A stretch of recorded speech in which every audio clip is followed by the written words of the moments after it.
Bienvenue tout le monde. Merci, de prendre votre heure de dîner pour être avec nous. Aujourd'hui, on va vous parler, de la ruche Outaouais, là, qui est arrivée dans la région depuis un petit moment, mais qui commence à faire pas mal jaser, puis il y a eu beaucoup d'intérêt. Donc on a décidé de réunir autour de la table, les personnes qui avaient démontré un intérêt.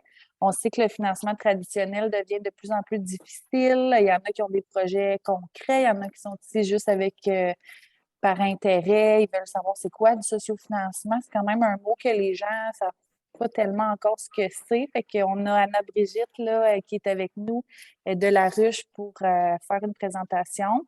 Fait que la séance d'information d'aujourd'hui va se passer en deux temps. Là. Fait qu'il y a la présentation de la ruche, il y a la présentation de nous à la MRC, moi et Katia.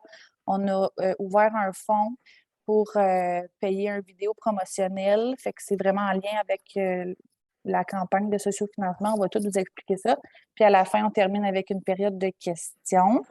Ça devrait prendre pas mal l'heure qu'on s'était prévu. Je sais qu'il y en a qui ont des engagements à 13 heures, là, fait qu'on va essayer de ne pas étirer ça. Donc, je ne sais pas si tous les micros sont. Claude, votre micro est ouvert.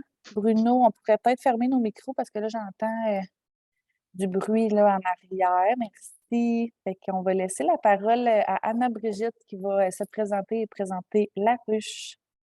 Oui, ben merci Audrey-Anne et Katia pour l'invitation. Je suis vraiment contente de pouvoir venir vous rencontrer aujourd'hui.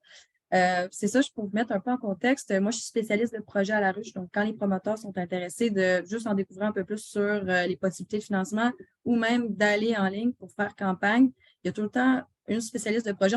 On est tous des femmes dans notre équipe, mais une spécialiste de projet qui va être attitrée durant toute votre démarche de la structure de votre campagne.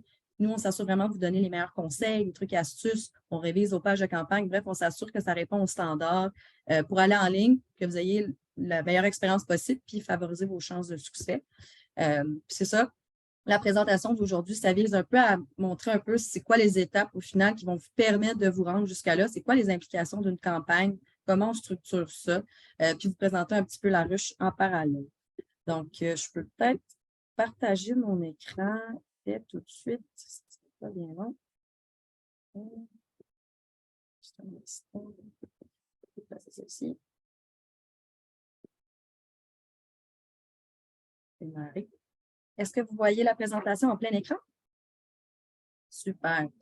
Donc, l'ordre du jour, je vais commencer par aborder qu'est-ce que c'est que le financement participatif, parce que comme Audrey l'a dit, on dirait que c'est comme un concept qui est très nouveau.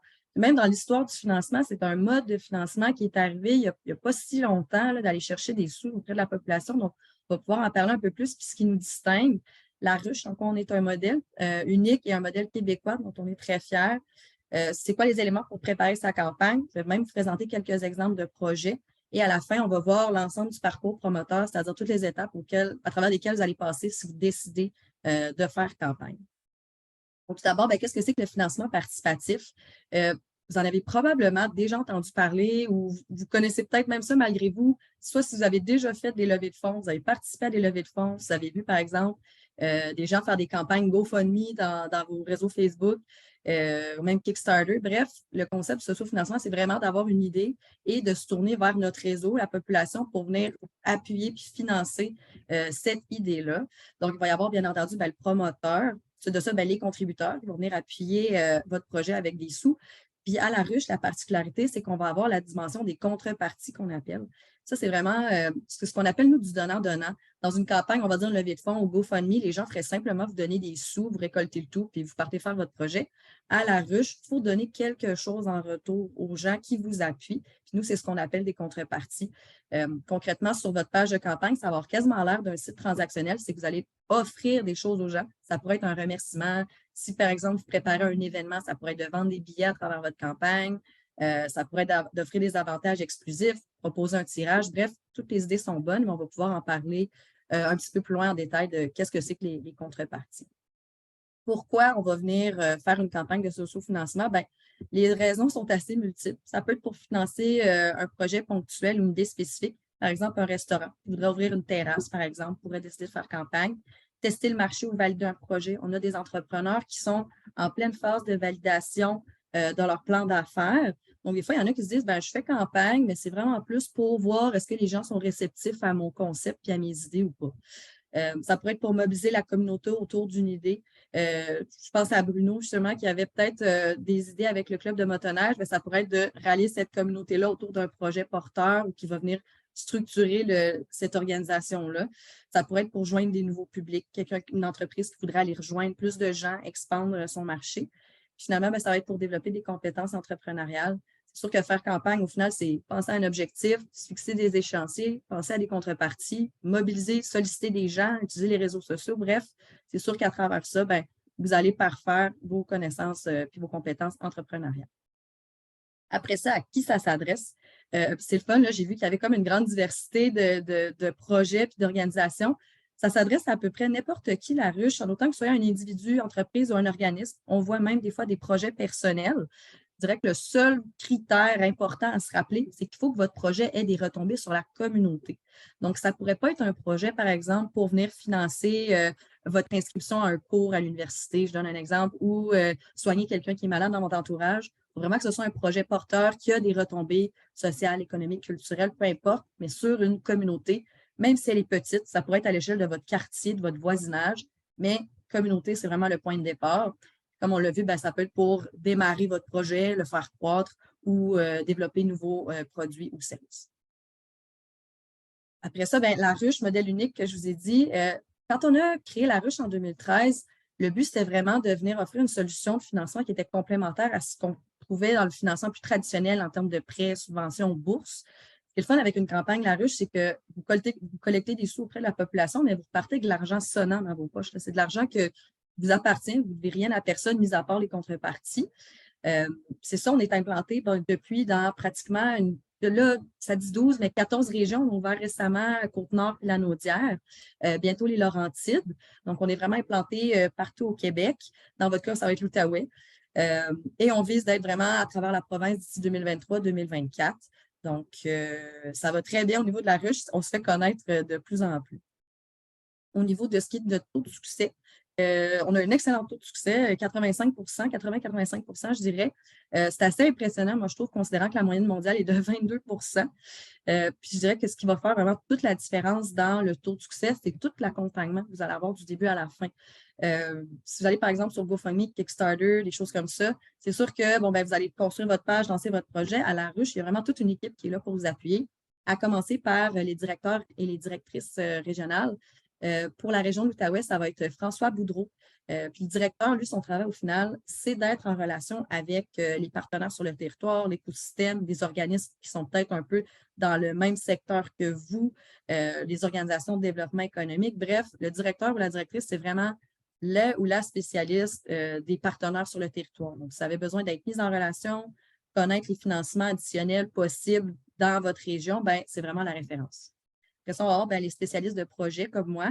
Comme je l'ai dit, nous, notre travail, c'est vraiment de vous accompagner du début à la fin. On vous donne des conseils, on révise votre page de campagne.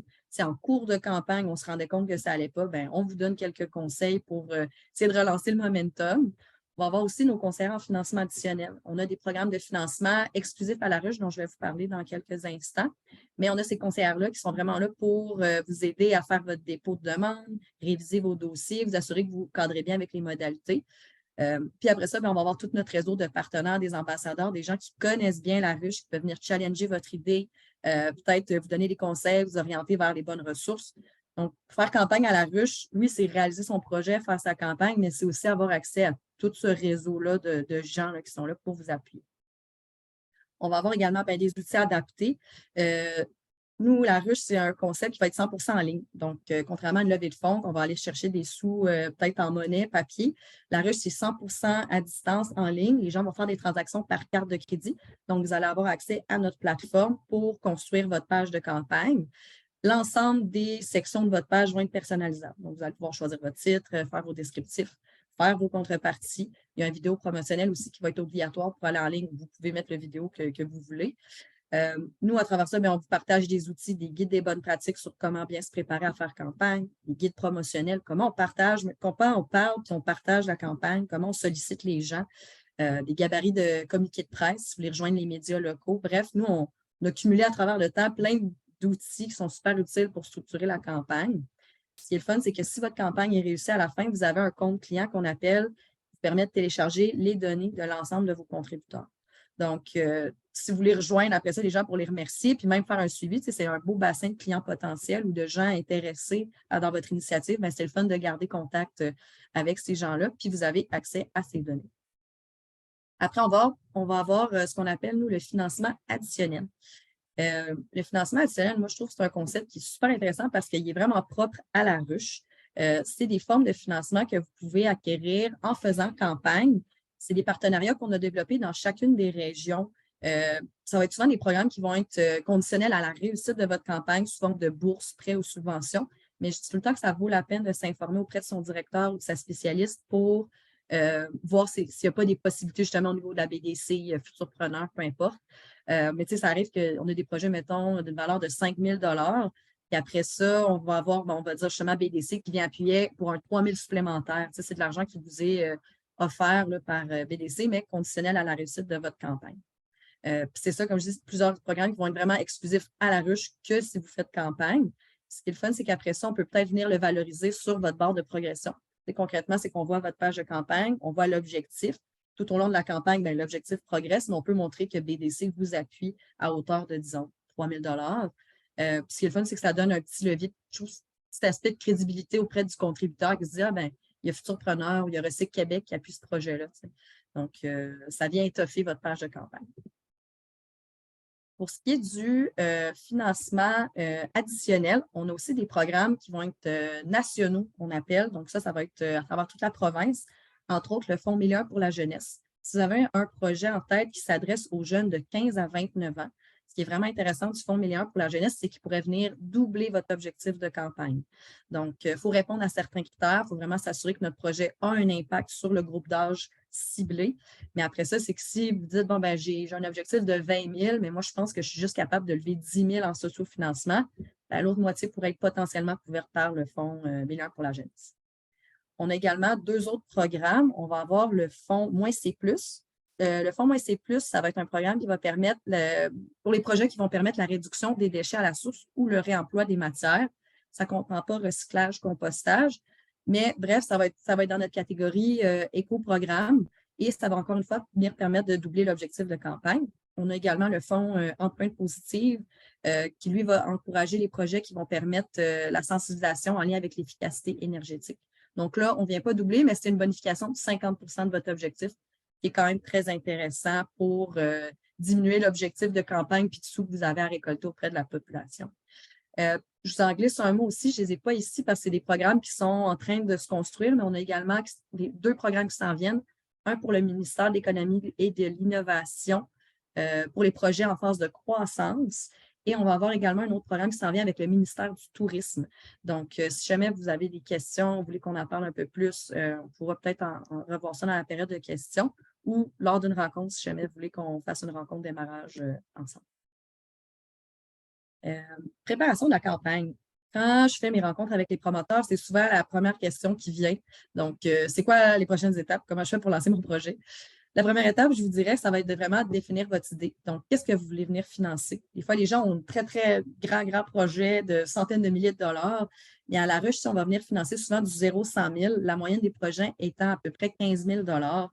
Donc, souvent, quand les gens arrivent à la ruche, c'est qu'ils ont une idée très spécifique de ce qu'ils veulent venir financer. C'est le restaurant que je vous donnais en exemple qui veut agrandir sa terrasse, mais ça se peut qu'il fasse le réaménagement intérieur, peut-être qu'il agrandisse son terrain, il y a peut-être des réparations à faire, mais ce qui vient financer, c'est la construction de la terrasse.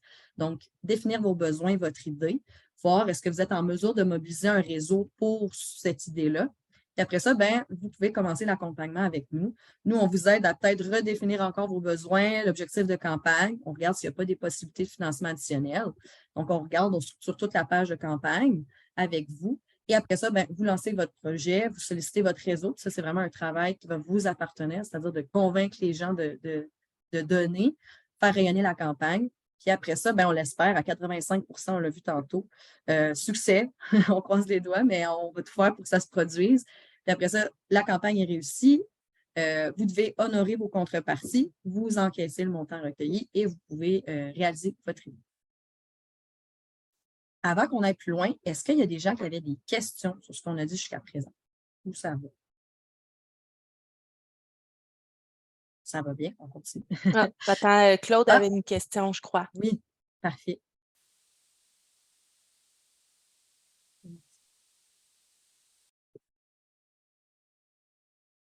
On ne t'entend pas, Claude, si tu as allumé ton micro.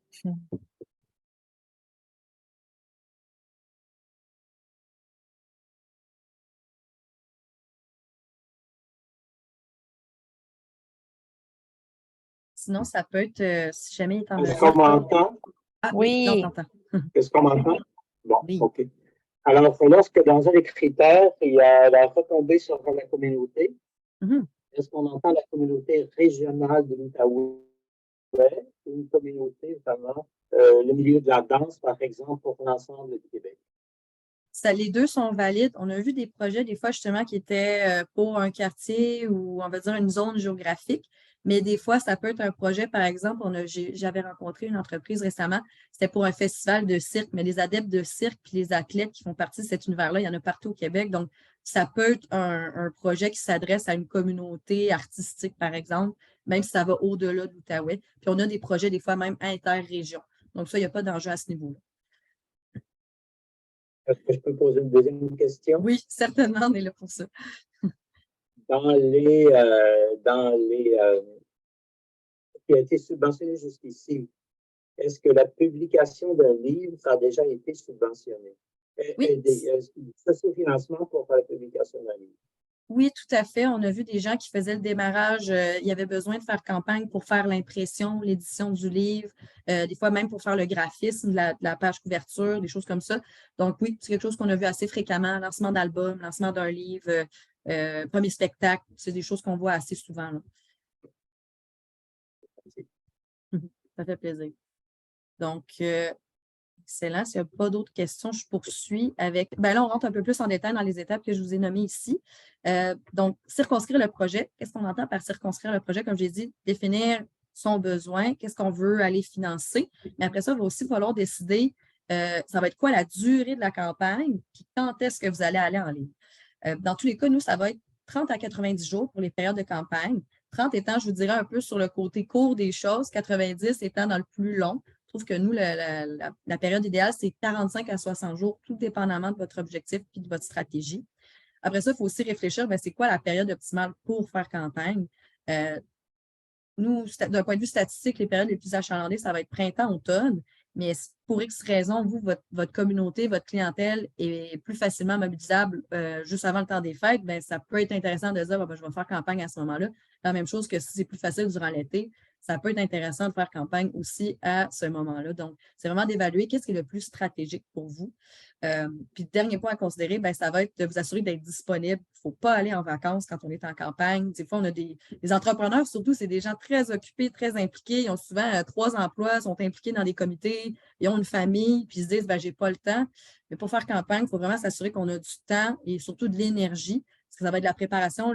Avant, il va y avoir de la préparation, mais le pendant aussi. C'est vraiment solliciter, partager la campagne, faire rayonner ça, trouver des ambassadeurs. Bref, assurez-vous d'avoir les conditions idéales pour vous lancer, là. Pour évaluer l'objectif de campagne, si on parlait des besoins, d'évaluer ces besoins, il faut inclure aussi les frais qui vont être reliés à la réalisation de votre campagne. Des fois, on va dire dans les contreparties, vous allez peut-être offrir de la marchandise. Est-ce qu'il y a un coût de production? Après ça, est-ce que vous allez livrer ces contreparties-là à vos contributeurs? Est-ce qu'il y a un frais pour la livraison? Est-ce que vous allez réaliser une vidéo? Là, c'est le fun parce que la MRC va vous présenter aujourd'hui une subvention qui vous permet de couvrir ce frais-là, mais ce n'est pas une subvention qui existe partout. Donc, s'il y a d'autres frais qui sont reliés à ma campagne que je dois considérer pour penser à mon objectif, c'est important d'avoir un objectif avec lequel on est confortable, qui est réaliste, parce que de un, l'objectif va être non modifiable une fois qu'on lance la campagne. La durée de la campagne, on ne pourra pas la changer non plus. Puis nous, on fonctionne sur le modèle de l'objectif fixe. Ça veut dire que, mettons, on va dire on fait 60 jours de campagne pour récolter 8 000 au bout des 60 jours, il faut avoir empoché 8 000 minimum, sinon c'est zéro. Donc, très important d'être confortable avec l'objectif. Par contre, l'avantage, c'est que si vous atteignez votre premier objectif, on va dire en 15 jours, vous pouvez vous fixer un deuxième objectif qu'on appelle, puis ça vous permet d'empiler des sous sur votre premier objectif. Donc, c'est sécurisé. Puis tous les sous que vous récoltez ensuite, c'est de l'extra qu'on appelle. Donc, objectif atteignable et réaliste, mais ça, c'est sûr qu'on en discute avec vous lors des rencontres. À considérer aussi, ben, on est un OBNL, donc nous aussi, il faut trouver des moyens de s'autofinancer. Au niveau des frais de service de la ruche, tout l'accompagnement, la plateforme, les conseils, les outils, il y a un 6 qui va être prélevé à même le total de votre campagne que si elle est réussie. Donc, si pour X raison, votre campagne ne fonctionnait pas, sachez qu'on ne vous charge rien. C'est vraiment que si la campagne est réussie qu'il y a un 6 qui est prélevé. Après ça, on va avoir les frais de Stripe, qui est notre plateforme transactionnelle, qui est externe à nous. C'est ce qui permet de prélever les sous sur les cartes de crédit. On parle d'un 2,9 du total de votre campagne, plus 38 par transaction. Moi, souvent, ce que je dis aux promoteurs, c'est il y a 9 qui s'en va en frais. Donc, à voir, est-ce que vous ne voulez pas ajuster le montant de votre campagne à la hausse ou si vous le laissez tel quel. Si vous dites, j'ai besoin de 5 000 pour être sûr de ressortir avec 5 000, ça vaut peut-être le coup de y aller pour un 5 500 ou un 6 000. Puis comme ça, vous êtes sûr de couvrir le montant de votre besoin. Après ça, les contreparties, j'en ai parlé un peu au début, mais comme je l'ai dit, c'est une manière, à la ruche, on le qualifie comme étant une manière de remercier vos contributeurs pour leur appui. Puis on a 3 grandes familles de contreparties, je vous dirais. D'abord, monétaire. Ça, c'est quand les gens vont vous donner des sous. On va dire qu'un artiste veut enregistrer un album pour faire son lancement à l'automne prochain. Dans ces contreparties, il pourrait dire, écoutez, moi, je vais pour 15 vous aurez votre nom d'inscrit dans mon livret d'album. Ça pourrait être un type de contrepartie. On va dire, je vais vous vendre mon album en pré-vente. Ça pourrait être une autre contrepartie. On pourrait dire, je vais vendre des billets pour mon premier spectacle. Ça pourrait être un autre type de contrepartie. Je vais vendre des casquettes, des T-shirts avec la photo de mon album dessus. Je vais faire un tirage pour faire gagner des billets. Bref, c'est juste d'être vraiment créatif avec c'est quoi votre projet, c'est qui votre clientèle cible, puis comment vous pouvez répondre à leurs besoins pour que votre page soit attrayante puis que les gens aient envie de contribuer. Et ça, c'est quand les gens vous donnent des sous. Mais ce qui est intéressant, c'est qu'on a 2 autres types de contrepartie. On va dire expertise. C'est qu'au lieu de demander des sous aux gens, vous pourriez leur demander leur expertise. Donc, cet artiste-là pourrait dire, moi, j'ai besoin de quelqu'un pour faire mon enregistrement en studio. Puis, il y a quelqu'un qui pourrait dire, écoute, moi, je t'offre de mon temps si tu veux. Fait à travers votre campagne, vous trouvez quelqu'un pour faire l'enregistrement. Même chose, vous pourriez demander du matériel. Vous pourriez dire, j'ai besoin d'un micro pour faire mon enregistrement. Puis quelqu'un pourrait dire, moi, je te passe un micro. Donc, ça permet vraiment d'aller chercher non seulement des sous, mais tous les autres éléments que vous pourriez avoir besoin pour concrétiser votre projet. Donc, moi, je trouve que c'est super intéressant à exploiter. Puis ça permet d'aller chercher un plus grand nombre de gens à travers votre campagne. Vidéo de campagne, ça, c'est ce que Katia et Audrey vont vous parler un peu plus en détail tout à l'heure. Mais sachez-le, il va falloir que vous fassiez une vidéo promotionnelle pour aller en ligne. C'est obligatoire. Toutes les campagnes à la ruche ont une vidéo d'à peu près 1 minute à 2 minutes. Passé cette durée-là, on trouve que l'attention du contributeur baisse beaucoup. Fait qu'il faut être vraiment punché efficace dans le message. Ça sert vraiment d'outil promotionnel. Vous pouvez partager ça sur vos réseaux, partager ça par courriel, si vous avez une infolette, partager ça par Messenger. Tous les moyens sont bons pour faire connaître votre campagne. Ça permet de capter l'attention, présenter votre projet, puis surtout d'humaniser la campagne, je vous dirais, de mettre un visage sur c'est qui fait ce projet-là au final. Les gens veulent savoir vous êtes qui, puis c'est quoi vos motivations. Ça sert, c'est ça, présenter le projet, dire à quoi les sous vont servir, c'est quoi les retombées de votre projet sur la communauté. Puis il faut finir, bien entendu, avec un appel à l'action, donc inviter les gens à contribuer généreusement à votre projet. Là. Donc, ça, c'est des choses qu'on pourra voir avec vous en cours de route. Je sais que des fois, c'est un peu la bête noire là, des gens, donc vous serez appuyés pour réaliser ça. Enfin, le dernier élément, je vous dirais, qui est super important à considérer pour faire campagne, ça va être votre stratégie pour mobiliser le réseau.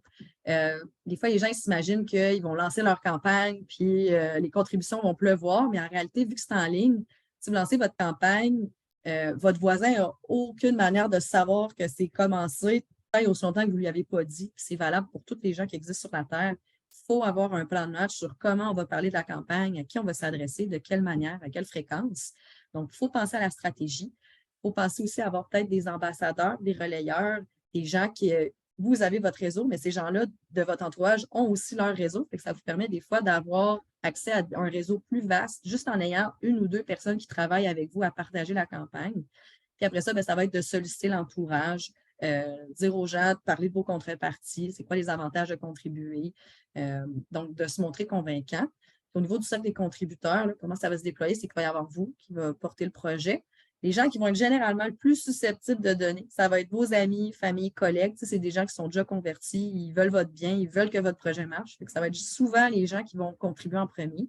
Vous êtes un organisme qui avait des membres, une entreprise qui avait des clients, bien là, le deuxième cercle que vous pourriez rejoindre, c'est vos clients actuels. Puis après ça, on va avoir le grand public, mais je vous dirais, on ne compte généralement pas sur ce réseau-là parce que c'est rare que les campagnes se rendent jusqu'à là. Donc, quand on dit d'évaluer votre objectif de manière réaliste puis votre réseau, c'est vraiment de voir qui sont les gens dans mon entourage proche ou de ma clientèle existante que je pense pouvoir rejoindre avec mon projet. Ici, je vous montre d'ailleurs quelques exemples qu'on a eu à La Ruche. Le premier, c'est le Partage Club. C'était une organisation qui avait décidé de créer une application qui permettait de faire des échanges de matériel entre voisins. Donc, si par exemple, vous aviez une tondeuse, vous pourriez aller sur l'application et dire j'ai besoin d'une tondeuse ou je veux prêter ma tondeuse, puis quelqu'un pouvait vous la prêter. Donc, eux, ils ont fait campagne pour structurer l'application. Ils ont quand même eu pas loin de, c'est ça, 520 contributeurs. Ils ont atteint leur objectif à 120 %, donc ils avaient dépassé leur objectif. C'était appuyé par le fonds -C+, parce que vu que ça permettait le prêt de matériel en voisin, ça permet la réduction des déchets à la source. Donc, il y a eu l'appui pour un éco-projet. Et donc, c'était une super belle campagne qui a très bien marché. Ils étaient super bien préparés, donc ils ont une bonne expérience. Une autre campagne, c'est la ressourcerie inclusive pour les jeunes de la Baie des Chaleurs. L'objectif de ce projet-là, c'était vraiment d'offrir des ressources à la communauté LGBTQ+, dans la Baie des Chaleurs, donc de l'information, accès à des formations, des choses comme ça. Ils ont eu 65 contributeurs, comme quoi vous avez vu, tantôt on avait quasiment 500 contributeurs, mais là on en a eu 65. Ils ont quand même dépassé leur objectif. Donc, tu sais, des fois, ce n'est pas nécessairement d'avoir besoin de beaucoup de gens, ça prend juste des gens impliqués, même si on n'a pas nécessairement 600 contributeurs. Le dernier exemple que je voulais vous montrer, c'est la campagne Retourne-y qui avait lieu à Montréal. C'était une organisation qui avait décidé de mettre en place des contenants réutilisables pour le milieu de la restauration. Donc, on parle d'à peu près 209 contributeurs, objectif dépassé à 102 %. Puis encore une fois, c'était appuyé par le fonds -C+, mais aussi la CDRQ Desjardins. Bref, c'était un projet qui avait eu beaucoup d'appui. Parcours du promoteur. Donc, je pense que la présentation tire quasiment à sa fin, mais ici, c'est un résumé un peu de toutes les étapes qui vont vous attendre. Donc, la séance d'information, c'est un peu l'équivalent de ce que je vous ai présenté aujourd'hui. Vous avez eu un peu les grandes lignes là, de comment on fonctionne. Après ça, la prochaine étape, c'est vraiment de créer votre projet. Vous pouvez aller sur notre site web, il y a un bouton, c'est « Lancer un projet ». Ça vous permet de créer un compte, puis ensuite de commencer votre brouillon de page de campagne. C'est sûr que nous, on va faire une rencontre de démarrage qu'on appelle avec vous pour parler de votre idée plus concrètement. S'il y a du financement additionnel d'impliquer, on fait les demandes, vous soumettez votre projet, on fait la rétroaction, on peut même avoir des gens qui évaluent votre projet avant d'aller en ligne, on met le tout en ligne, puis après ça, la phase de sollicitation s'entend, vous partagez, vous faites rayonner votre campagne au maximum, la campagne se termine et vous devez livrer vos contreparties, vous empochez vos sous. Donc ça, je dirais que c'est comme les grandes étapes. Est-ce que ça fonctionne? Donc, ça ressemble à ça ici, la page. Si vous allez sur le site de La Ruche, ça va être ça, lancer un projet. C'est ça, vous allez pouvoir commencer à tester la plateforme. Sachez que si vous commencez ça, ça n'ira pas en ligne tout seul. Des fois, les gens disent « je ne veux pas soumettre mon projet, j'ai peur que ça aille en ligne ». C'est nous qui se charge de les mettre en ligne. Donc, vous pouvez modifier votre projet aussi longtemps que vous le voulez, votre titre, vos descriptifs, vos contreparties, votre vidéo, vous pouvez le changer. Ça n'ira pas en ligne tant qu'il n'y aura pas un spécialiste qui va s'assurer que c'est parti. Donc, ça ressemble à ça. Ça, c'est les infos pour le service à la clientèle, mais dans votre cas, c'est moi votre spécialiste pour l'Outaouais. Donc, si jamais vous voulez, je pense qu'Audrey puis Katia pourra vous partager mon adresse courriel pour que vous puissiez m'écrire directement.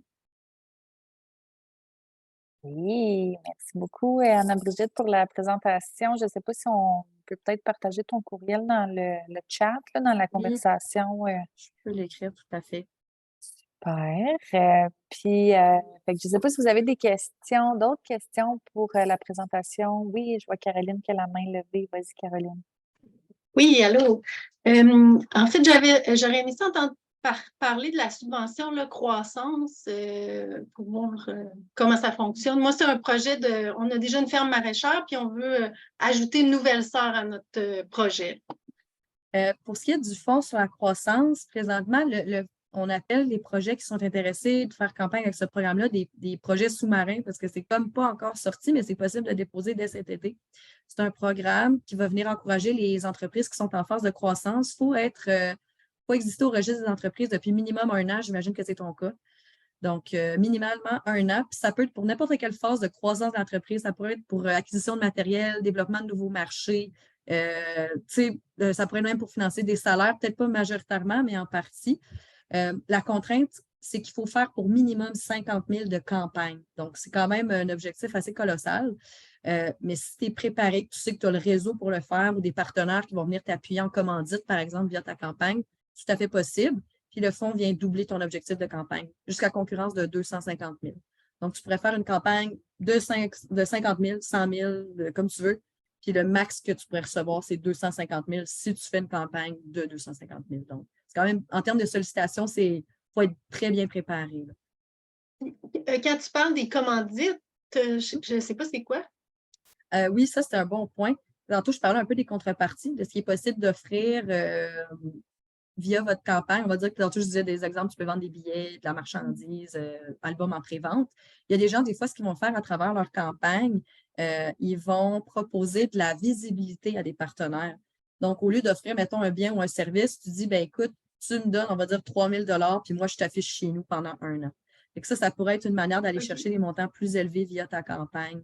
Si tu ne veux pas nécessairement aller chercher que du particulier, parce que pour te donner une idée, là, le contributeur moyen donne à peu près 30 $ par contribution à la ruche.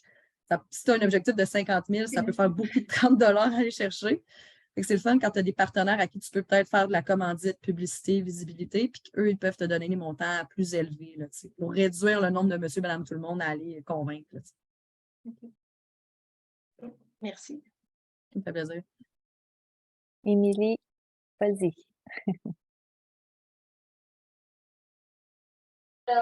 Je peux te poser ma question? Oui? OK, excuse-moi, parce que mon son n'est pas fort d'ordinateur. Excusez-moi. Moi, dans le fond, je me demandais, j'ai vu tout à l'heure là, les différents partenaires là, de la ruche, là, dont Desjardins. Si on a un projet qui est déjà un financement, par exemple, du grand mouvement Desjardins, est-ce que le projet quand même est admissible ou en tout cas, il pourrait avoir une partie, un élément spécifique du projet, là? Oui, tout à fait. Il y a des gens, dans le fond, tu pourrais décider de faire une campagne régulière qu'on appelle sans financement additionnel. Les campagnes, c'est n'importe qui peut faire ça, même si tu as obtenu du financement autre là, par le passé. Donc, ça n'a pas d'influence sur ton admissibilité à faire campagne. Il faut vraiment juste des retombées sur la communauté. Après ça, le reste, ça t'appartient.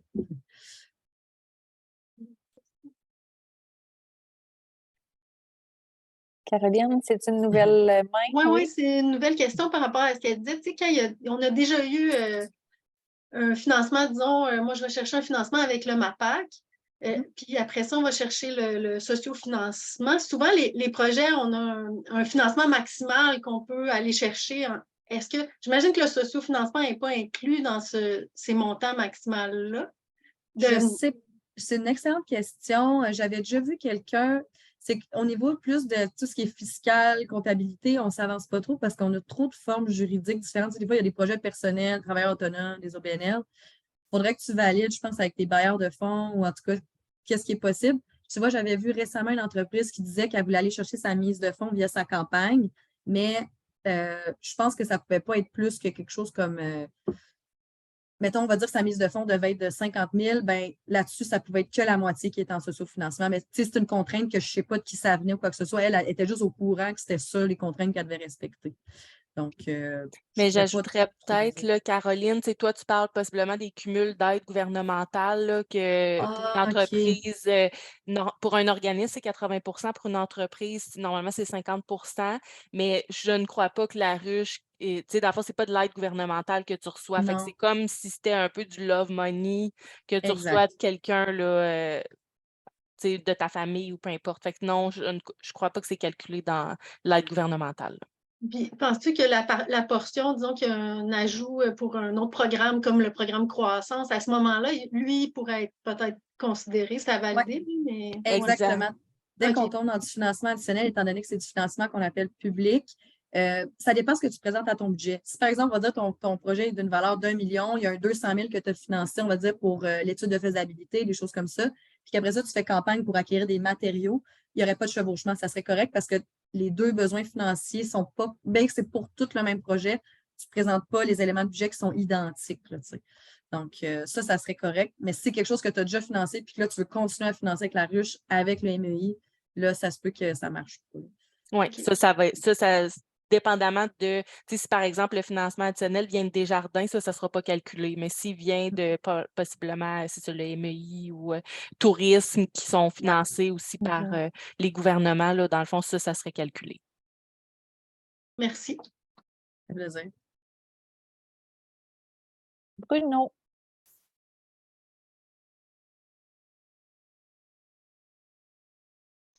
Voilà, j'ai ouvert mon micro. Deux petites questions. Vous avez parlé au niveau des financements additionnels que le ministère du Tourisme avait développé quelque chose, un programme, j'aimerais en savoir plus. Aussi, si on fait est-ce que ça vous est déjà arrivé qu'un organisme fasse une campagne, lance son projet, le projet, pour une raison ou pour une autre, ne fonctionne pas? Et à ce moment-là, il faut, j'imagine, rembourser ceux qui ont contribué au projet. Oui, exactement. Ça, c'est un scénario qui est dommage, mais ça pourrait arriver. Puis à ce moment-là, il faudrait que vous soyez, soit que vous avez une excellente communication avec vos contributeurs, puis si pour X raison, vous n'êtes pas en mesure de les rembourser, bien, comme leur expliquer le pourquoi des choses. Si vous êtes en mesure de le faire, bien, ça va être puis c'est vraiment, étant donné que c'est vous qui êtes en possession de l'argent, il faut le redonner. Donc, je pense que ça va être plus au niveau de la communication que ça va se produire. Et ça ne vous est jamais arrivé? Possible. Moi, je suis là depuis septembre dernier, puis ce n'est pas un scénario que j'ai vu jusqu'à présent. Okay. Mais ça se pourrait que ça se soit déjà produit par le passé. Mais comme je dis, la communication, c'est toujours la clé. Si vous êtes en mesure de les rembourser, ça va être de le faire. Ben, si le projet est bien structuré, tout ça, il n'y a pas de raison que ça ne fonctionne pas. Bien, exactement. Puis c'est un peu une des raisons pourquoi on a l'objectif fixe. C'est que d'habitude, quand les gens atteignent leur objectif, ils sont capables de livrer les contreparties. À l'inverse, si on n'atteint pas l'objectif, ça veut peut-être dire que si on a visé trop haut, la communauté n'est pas au rendez-vous pour notre projet, donc il faut revoir certaines choses. C'est un indicateur aussi, une campagne qui ne marche pas. Il ne faut pas penser que c'est un échec. Et moi, c'est comme une bonne manière d'apprendre un peu plus sur notre projet en tant que tel. Là. Fait que si vous atteignez votre objectif, ça devrait vous donner un bon indicateur que ça va se réaliser et ça devrait marcher. D'accord. Merci. Au niveau du ministère du Tourisme, je peux peut-être en dire un peu plus. Ça va être il est un peu plus compliqué ce programme-là. On va venir bonifier 50 de l'objectif des campagnes, donc ça ne sera pas doublé. Si vous avez un objectif de 10 000, vous pourriez aller chercher, on va dire, un 5 000 supplémentaire avec le fonds du ministère du Tourisme. Puis au niveau des modalités, il y en a plusieurs. Je ne voudrais pas dire n'importe quoi parce que ça a commencé récemment.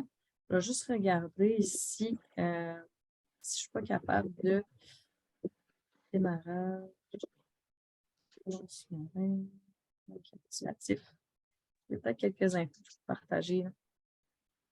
Oui, donc, projet admissible qui vient venir bonifier votre campagne de 50 jusqu'à concurrence de 100 000 $. Donc, ça pourrait être jusqu'à un projet de 200 000 qui vient bonifier de 100 000 $. Il faut que ça soit un projet collaboratif qu'on appelle de tourisme. Donc, il faut que vous ayez des lettres d'appui de gens du milieu du tourisme qui sont prêts à appuyer votre projet, qui disent oui, nous, on croit en ça, un peu dans ce style-là. Puis ça doit avoir les impacts suivants. Soit mieux ancrer l'offre touristique dans la communauté, réduire votre empreinte environnementale, inciter des initiatives en lien avec le déplacement, le prolongement, la durée des séjours ou mobiliser l'action citoyenne à contribuer au tourisme durable. Fait que, c'est très, très spécifique. Si jamais vous voulez, on pourra peut-être échanger nos courriels puis je vous enverrai les informations. Okay. Je voudrais peut-être rajouter, moi, Anna-Brigitte, que dans le fond, si vous vous demandez les montants, quand les gens donnent, dans le fond, contribuent au projet, le montant est préautorisé là, sur la carte de crédit là, pour un temps X, là, que je ne me rappelle plus, mais que si finalement vous n'atteignez pas votre montant, les gens sont directement remboursés. Là, fait qu'il n'y a pas de problème pour ça. Là, advenant le cas qu'on n'espère pas, mais ça peut arriver. D'accord. Exact.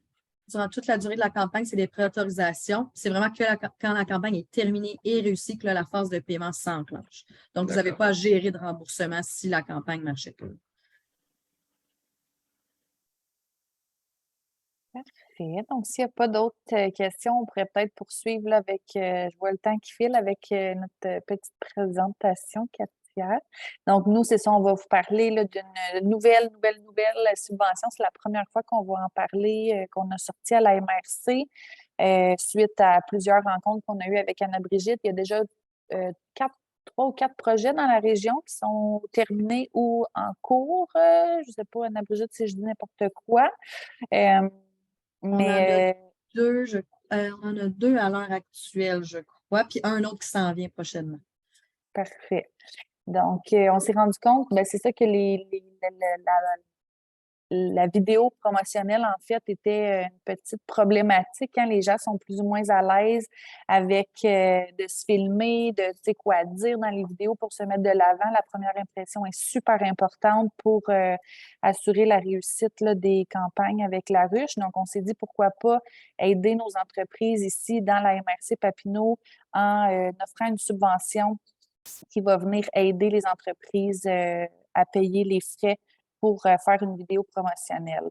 Donc, c'est ça, en gros, là, c'est une valeur de 450 qu'on va venir vous subventionner. Donc, l'entreprise va avoir un 10 à mettre pour payer la vidéo promotionnelle. On fait affaire avec les productions BPI.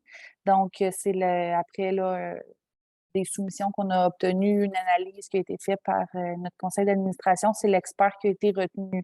Donc, on fait affaire seulement avec les productions BPI qui ont fait déjà plusieurs vidéos pour d'autres entreprises de la région. Vraiment très, très beau. Donc, notre choix s'est arrêté sur cette entreprise-là. On a une enveloppe disponible de 10 000 $. C'est une subvention qui est en continu jusqu'à épuisement des fonds.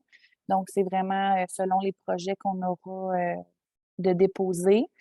Ce que ça comprend, c'est 3 heures de tournage. C'est super important de mentionner que Benoît, qui s'appelle, n'est pas responsable de faire le montage avec vous, de quoi dire, quoi pas dire, quoi mettre de l'avant. Tout ça doit être fait déjà. Donc, lui, il est là vraiment pour filmer, faire le tournage. Moi, Katia ou Anna-Brigitte, on va pouvoir vous aider si vous en aurez besoin là, pour tout ce qui est contenu vidéo. Le montage là, est de 2 minutes 30 secondes. Mais comme Anna-Brigitte a dit, là, habituellement, on est plus dans le 1 à 2 minutes. Donc, le maximum là, qui peut vous faire une vidéo, c'est 2 minutes 30 secondes. Le dernier point, je l'ai manqué. Katia, si tu peux revenir. Ouais. Les frais de kilomètres. Tu tout dit? Ouais. Ah, parfait. C'était-tu toi qui enchaînais avec ça, Katia, ou c'était moi qui le faisais? Ben, je peux le faire si tu veux, là, ça ne me dérange pas. Pardon, Dans le je te fond, laisse la parole. ce qui était exclu de l'entente là, avec les productions BPI, dans le fond, ce que vous avez à payer, ben, c'est le 10 du coût de la vidéo qui est d'un montant de 50 $. Les heures de tournage supplémentaires, comme on a dit, c'est important que vous soyez prêts. Si advenant le cas où ça dépasse le 3 heures qui est inclus, ben, les frais sont, dans le fond, les heures sont à vos frais. Donc, c'est 100 de l'heure supplémentaire. Mais ce qu'on a convenu, c'est que normalement, un 3 heures pour le temps de la vidéo, c'était suffisant. Donc, souvent, c'est ça. Ce qu'on va voir, c'est si le promoteur n'est pas prêt nécessairement, mais on va être là pour vous accompagner là, en amont, là, avant la journée de tournage. Donc, ça, il n'y a pas de problème. S'il y a du temps supplémentaire, du vidéo, donc c'est 100 $ par tranche de 30 secondes. Comme on dit, de toute façon, il y a un 2 minutes 30 qui est inclus.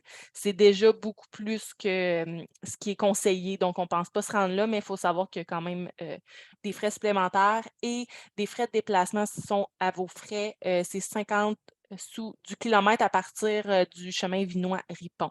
Donc, c'est quand même au centre de Papineau. Donc, je pense que ça peut être bien, là. C'est sûr que ceux qui sont situés plus proches vont avoir moins de frais de déplacement. Tu voulais que je continue? Dans le fond, les objectifs visés, là, on en a parlé un peu, mais c'est de soutenir nos entreprises dans leur démarche de campagne de socio-financement avec la ruche, c'est de les outiller dans leur campagne, améliorer leur visibilité, parce qu'on sait, comme Audrey-Anne disait, les gens vont suivre à cette vidéo-là pour vous connaître, donc c'est quelque chose qui est super important. Dans le fond, nous, on participe à la promotion et à la réussite de votre campagne, puis on favorise le développement des entreprises du territoire.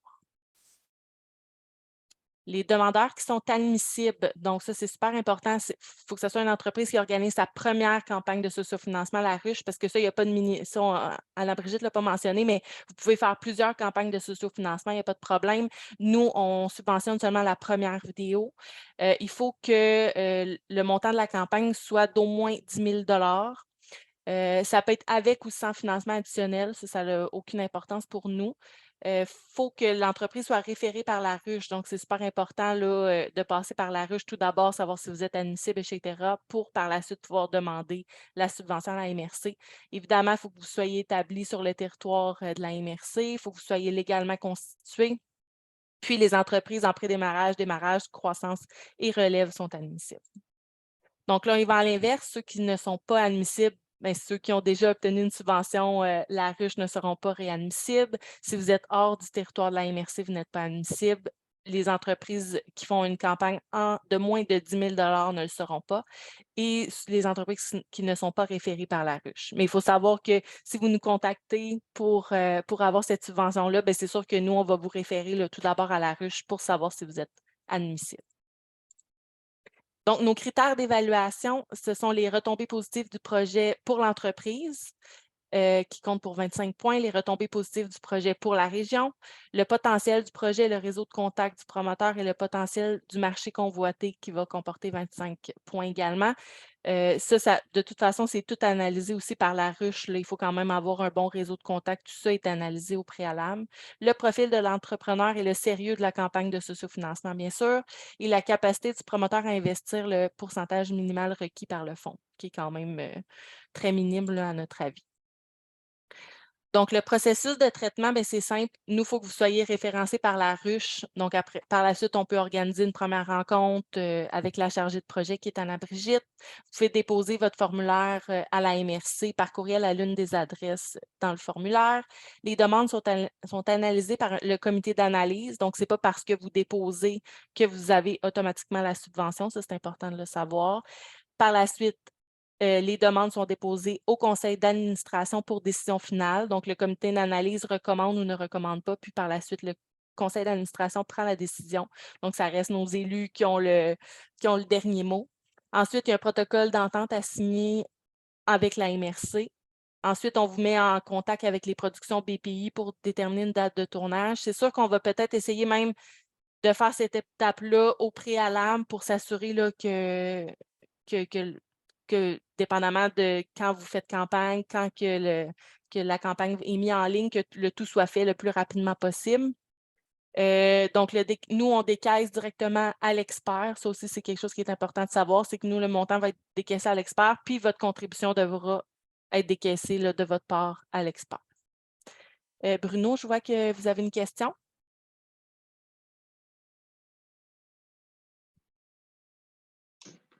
Oui, je me posais simplement la question à savoir au niveau linguistique, comment vous fonctionnez? Parce que moi, si je me lance dans un projet comme ça, j'ai à peu près, je dirais, 20 de ma clientèle cible qui est anglophone hors Québec.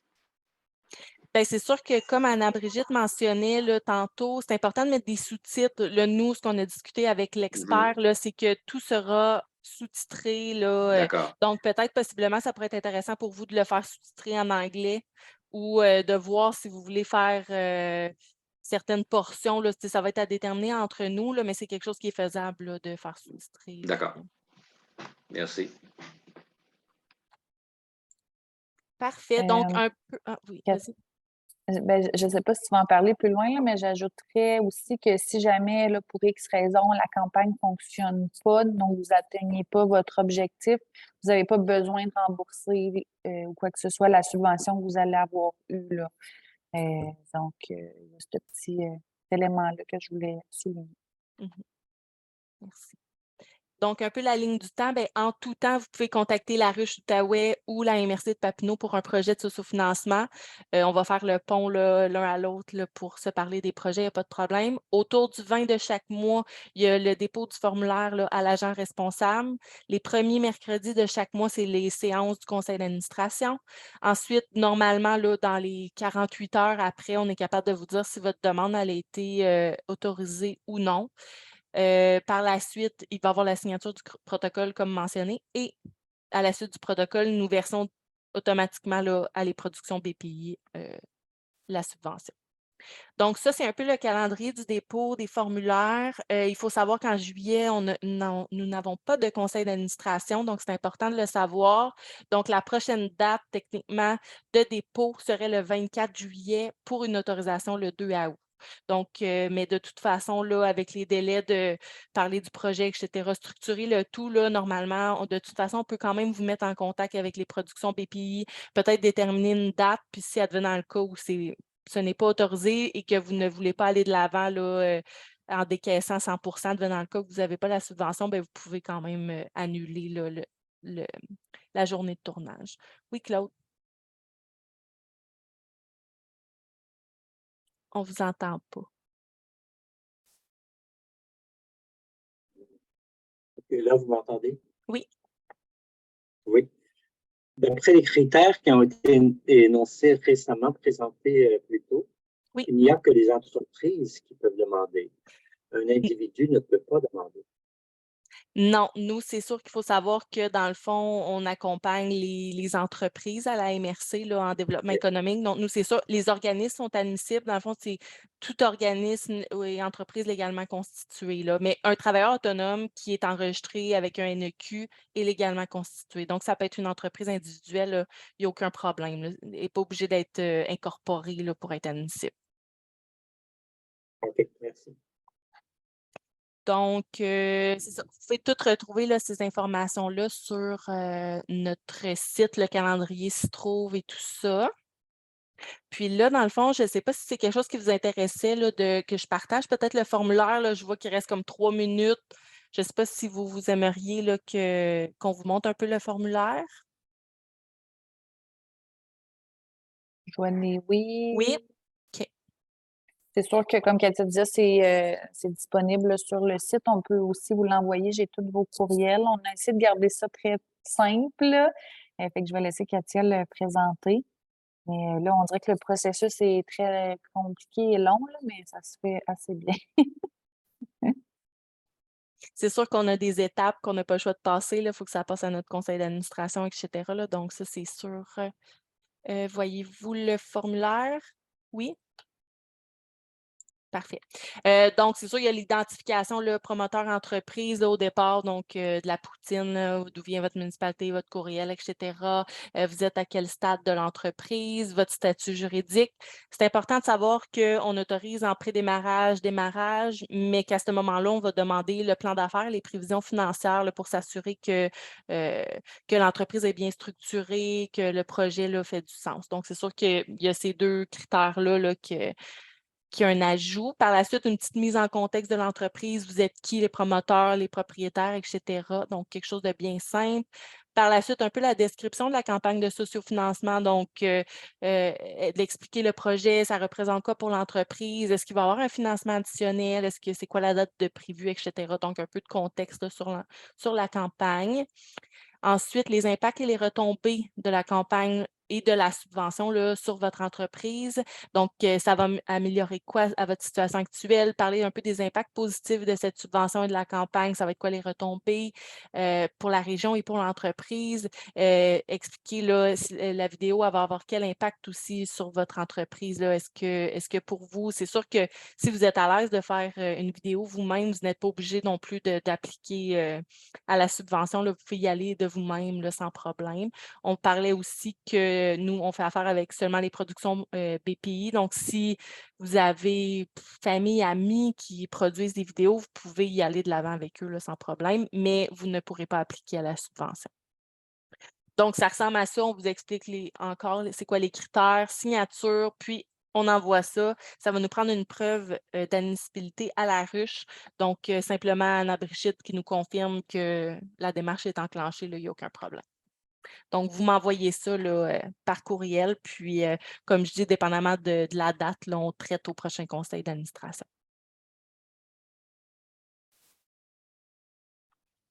Donc, je ne sais pas s'il y avait d'autres questions ou si ça faisait le tour.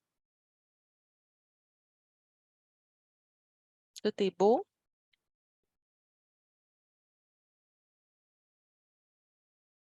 Bon, ben parfait. Donc, on vous remercie d'avoir été là. Puis, on espère là, vous voir éventuellement sur les réseaux sociaux avec votre nouveau projet et votre campagne de sociofinancement à la ruche. Puis, n'hésitez pas là, à communiquer avec nous là, n'importe quand, la Brigitte, Audrey-Anne ou moi, là, il n'y a vraiment aucun problème. Oui, puis on va vous partager là, l'enregistrement de la vidéo d'aujourd'hui. On est pile à l'heure. Puis, il y avait quelque chose que je voulais mentionner. Ah, Je ben, ne sais pas si on pense-tu la même chose? possiblement. Vas-y donc. Mais à la MRC, là, quand vous faites campagne avec la ruche et que vous avez eu la subvention là, pour le vidéo promotionnel, on va pouvoir vous aider aussi à mettre de l'avant votre campagne, à promouvoir sur nos réseaux sociaux, sur notre groupe Facebook, les gens d'affaires de Papineau. Fait que ça peut vous aider aussi là, à aller chercher là, des gens, à aller atteindre le plus de gens possible. Puis, je pense qu'on n'a rien oublié.